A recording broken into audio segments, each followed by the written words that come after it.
You're listening to Radio Kidnaps, the voice of Hawke's Bay. This is a program called The Wonderful World of Wardini Books. And it's my pleasure, as always, to have in the studio Lou from Wardini Books in Havelock North. How you going, Lou? Very well. That's what I like to hear. And we were just saying before we came to it how lucky we are. Yes. Yep. We have no complaints to make. We do not. Woke up this morning. That's always a bonus at my age. Let me tell you about that. Aren't we a bundle of laughs? I know, that's what the guy who... I just did a show with the psychologist and we were talking about, sort of the way society's going to hell in a handcart. And he texted me and he said, oh, for goodness sakes, and next time we do a program, let's do something uplifting. Yes. Yeah, I like being uplifted. Well, you and I are all right, aren't we? Yeah, of course we are. All right, now we've got 3 more fabulous books. And the first one is, and I love the cover, it's called Bibi. Look at that. It's Bibi marvellous, yeah. by Jo Weaver. And she does all of it, the story and the illustrations and everything. So this one is about Bibi, who is an elderly flamingo, and there she is in all her pink glory. Oh, what a great drawing. Isn't it? Absolutely. She's ruffling her feathers, opening her eyes, looking around. She is older than anyone else. Really? She could remember, older than anyone she knew. And the younger ones take their cue from Bibi, so they follow her and they find the best places to feed and all that kind of thing. Every flamingo recognised her call, and she helps out the little ones. And when new parents are ready to lay their eggs, she leads them away from the lake's edge and shows them where to build things safely. And little Toto has just been born. That's little Floofy Toto. She's the matriarch. She is the matriarch of the whole flamingo flock. I know you said clan and crew, but you can call them whatever you like, really, can't you, I suppose? But what's happening, so there is a climate change message in here, although it's very subtle, it's not rammed down your throat at all. They used to have a massive, massive lake, but the lake is reducing. So all these flamingos are crowded onto this bit of land here, no water, said Bibi, turning towards the lake, and they need that to feed. And so what... the flamingos, there's a bit of water by the volcano out there. Oh, yes. And the big flamingos can fly there. They can do it fairly easily, but the chicks can't fly yet. No. And so what does Bibi do? I will lead the chicks. Oh, look at that. How nice is that? You go and get sorted down over there, and I will lead the chicks. But Toto is not doing very well, and it's really hot.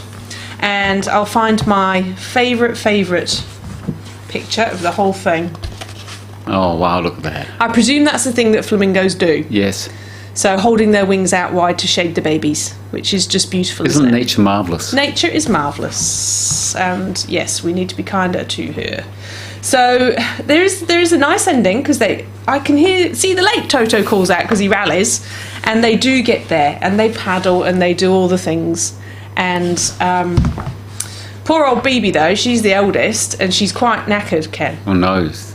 She's feeling tired, she's feeling old, and she slips quietly away by herself. What do you think's going to happen? I think she's going to go to sleep. She's going to have the big sleep and go to the big flamingo heaven. Do you know what? She doesn't die. Oh, thank God. It's amazing. You read it and you go, oh no, Bibi. But what happens is they go and find her, and they clean her off and preen her feathers. Come back and eat with us, and we'll all wait until you feel strong enough before we fly away again. And so they do that, and you think, oh no. She rallied. But she ate and she rested, and then because she'd looked after all the babies, everyone looked after her, and it's a community thing. I love it. It's a community thing. And so she flies away with them. Happy and ending. They go. Off she flew. Look at that. Into the pink evening. What a good story. Isn't it beautiful? I'm glad you finally bought a book in which has got a happy ending. I thought I'd try and trick you into thinking it was about death. Yeah, and then it wasn't. Die. Poor old Bibi. I know. Isn't it lovely, though? That's the name of one of my dogs, Bibi. Pardon? Name of your dog? Bibi. Oh. Look at that. There you are.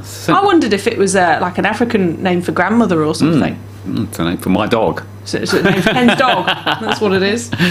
And the Quaker. Tell us about the Quaker. Is that a whodunit? So we're going from Bibi to, yes, serial killer. Or a serial... I think they call it like the murders are in a series, because I think it's set in 1960s Glasgow, and I'm not sure the term had been coined yet, because it was an FBI thing, wasn't it? Serial killer. Yes. So 1960s Glasgow, and a killer called the Quaker is on the loose. He's murdered 3 women. He's violated them, he's dumped them, he's picked them all up at this ballroom. And there's one witness, and the sister of one of the dead women, and she's seen him. She was in a taxi with him, but she was pretty much off the chops, though. So, reliable or not, don't know. So they've got a composite sketch, and it's sort of quite a generic, handsome, blonde guy.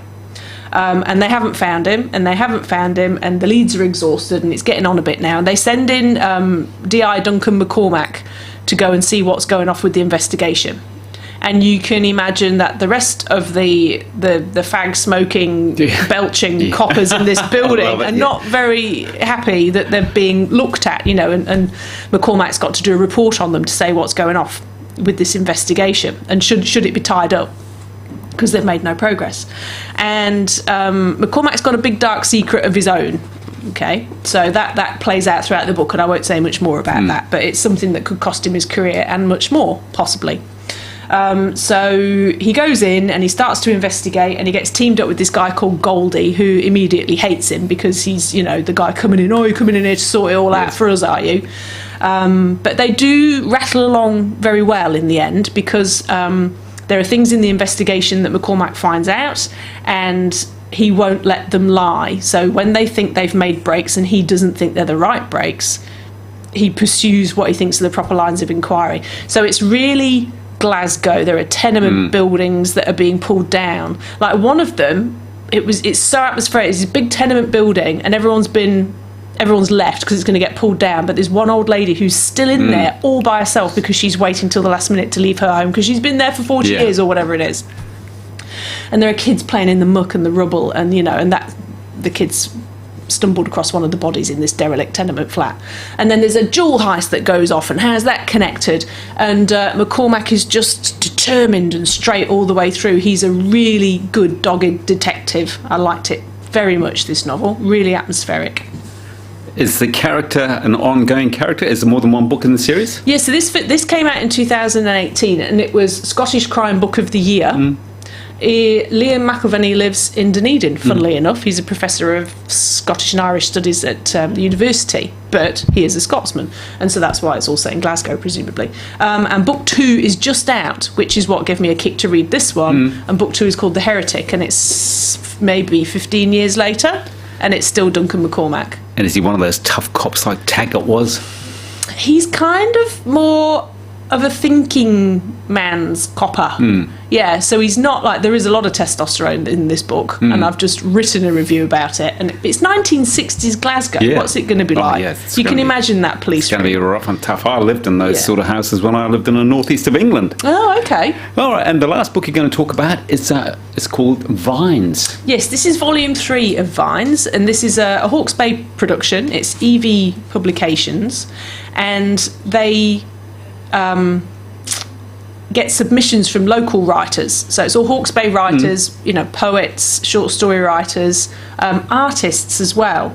And this is the 3rd volume, and so you'll find artwork all the way through it. Like, I'm going to try and show you a piece. I've just had it right there. Isn't it always the way? There's a piece.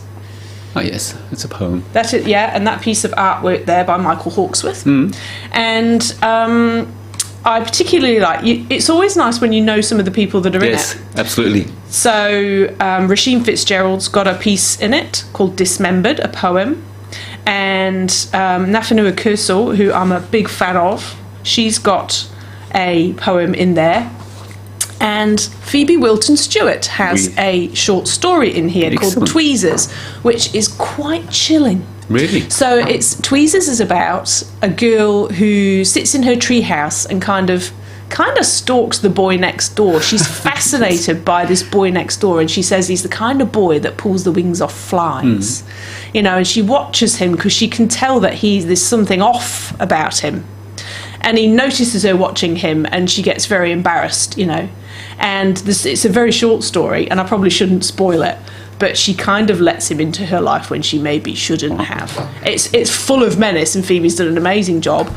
She's quite a deep person then, Phoebe. Phoebe has just won the Peter Wells Short Fiction Prize. Wow, how good is that? For the under 25s. It's amazing. So she's got a stellar career. She's on cloud 9, and you should be interviewing her. Yeah, actually, that's a really good idea, actually, yeah. One of the things I like best about Vines, number 3, was the foreword, which is by the poet Leonard Lambert. And I really like the way he's so honest, and he'll be like, oh, this was kind of interesting, if you like that sort of thing, you know. Yes. But he says about Nafanua's poem, the real standout and almost in itself worth the price of admission is a poem by Nafanua Cursel. Now, I have to confess I hesitated on the brink of this one because anything with a title like Names and Shit is likely to be going for the quick hit, the easy gasp factor. Boy, was I wrong. May I simply point you in the direction of page 18 and leave it at that. And off they go. And there's also a poem from Marie Dunningham, who you might know because she was on the scene for a long time and she's passed away. And I think that was the beautiful one about her daughter. Nightclubbing in Red Shoes. Gorgeous.